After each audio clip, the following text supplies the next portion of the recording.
Did the police really tamper with evidence? Here's attorney Hank Brennan's response to the defendant's motion to dismiss the case.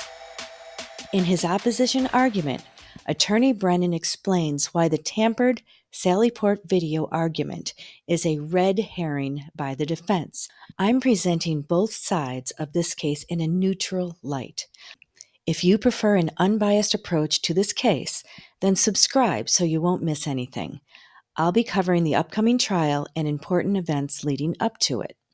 The defense has taken the position that Karen Reed is innocent. They asked the judge to dismiss the case because they claim that police tampered with video. They smashed her taillight at the Canton Police sallyport and then planted it at the crime scene to frame her.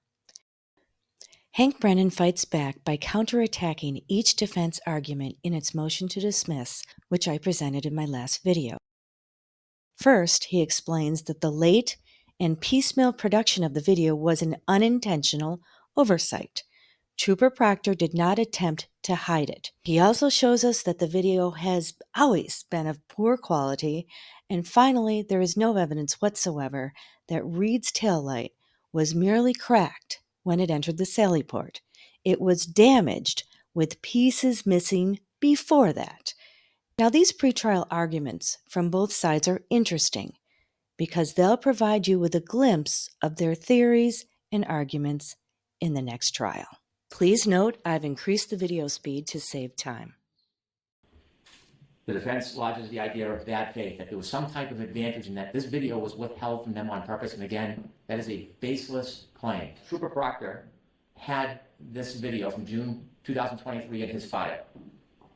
And I think the best evidence that this was not intentional is if you review Trooper Proctor's trial testimony, that he in no way was hiding the June 2023 video. Because you can see the confusion between all the parties at trial. Attorney Jackson is asking Trooper Proctor about video, and Trooper Proctor is explaining there is a sallyport video, and also there's an exterior video outside the sallyport. And it is clear that Attorney Jackson does not have that June 23 exterior sallyport video because he's very confused in the questioning of Trooper Proctor.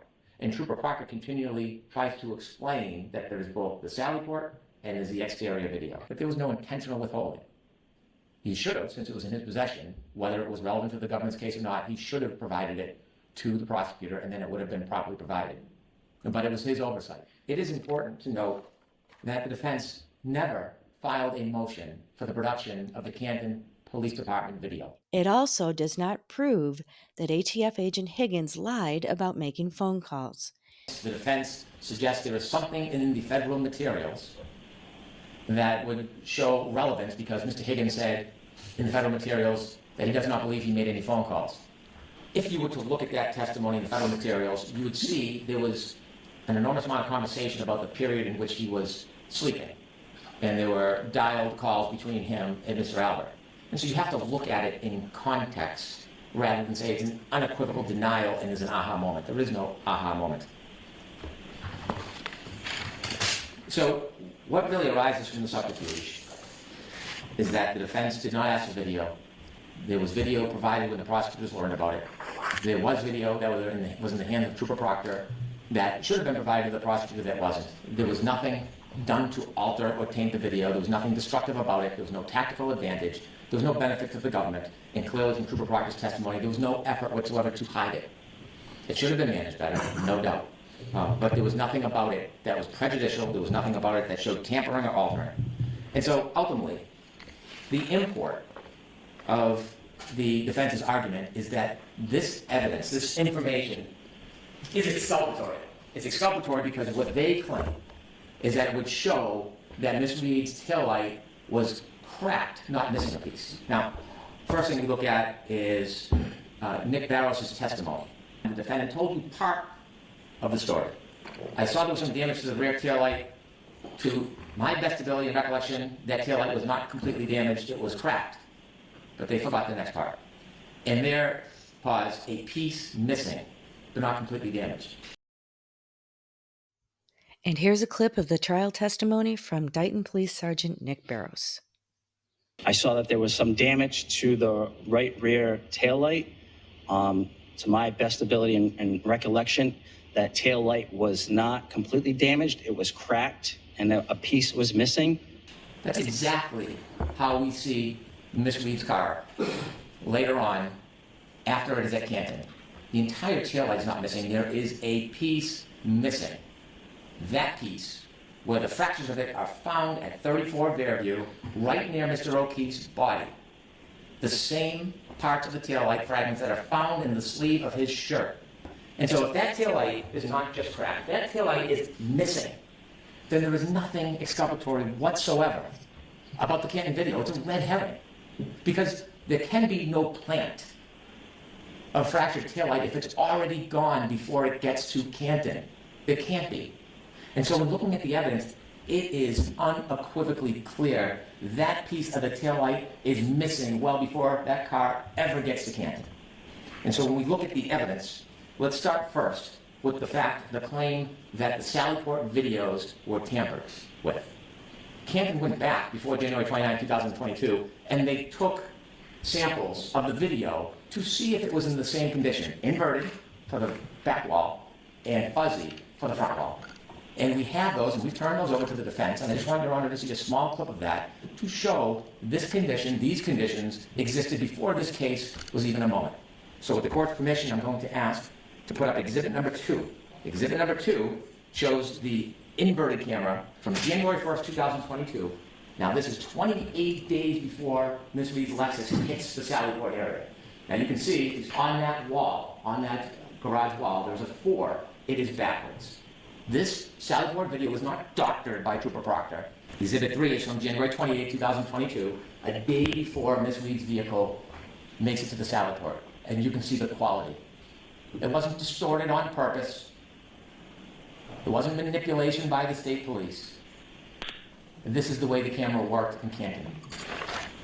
Now, what we know is that missing taillight was not tampered with because it was gone hours before police even touched Ms. Reed's vehicle. At 5:08 a.m., she left Meadows Road. That's John O'Keefe's home. And when she left at 5:08 a.m., that taillight part was already missing. You can see the white light shine. Stop. You can see it clearly missing. You can't plant something that's already gone. And the reason why you see white, it is a red taillight cover, and when the red is missing or gone, as it is in this case, the white bulb still shines, and that's why it shines white. Critical thing the experts will all agree on. That nudging did not cause the damage to that taillight. Ms. Reed spoke to Gretchen Voss on June 20th, 2023. And in that testimony, or in that interview, she said, when my car was seized, there was a few small pieces of taillight missing that I had picked out at John's at 5:45 before we drove over to Fairview. I'm showing Jen and Kerry, look what I just did to my light. And I'm worried that there's gonna be some kind of electric short circuit. There's like the bulb is showing, and some of the red plastic is missing.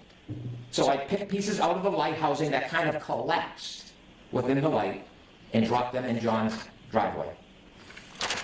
And so I say to the court, the production should have been sooner, it should have been cleaner, this should have been a log or an entry. The failure to provide was inadvertent, it was unfortunate, it shouldn't happen, but it's not Brady. It's not exculpatory, it's not intentional, it's not tampered with. It was inadvertent and inconsequential because the evidence is overwhelming that that light is missing before the car makes it to the foot of the sallyport, so there can be no plan.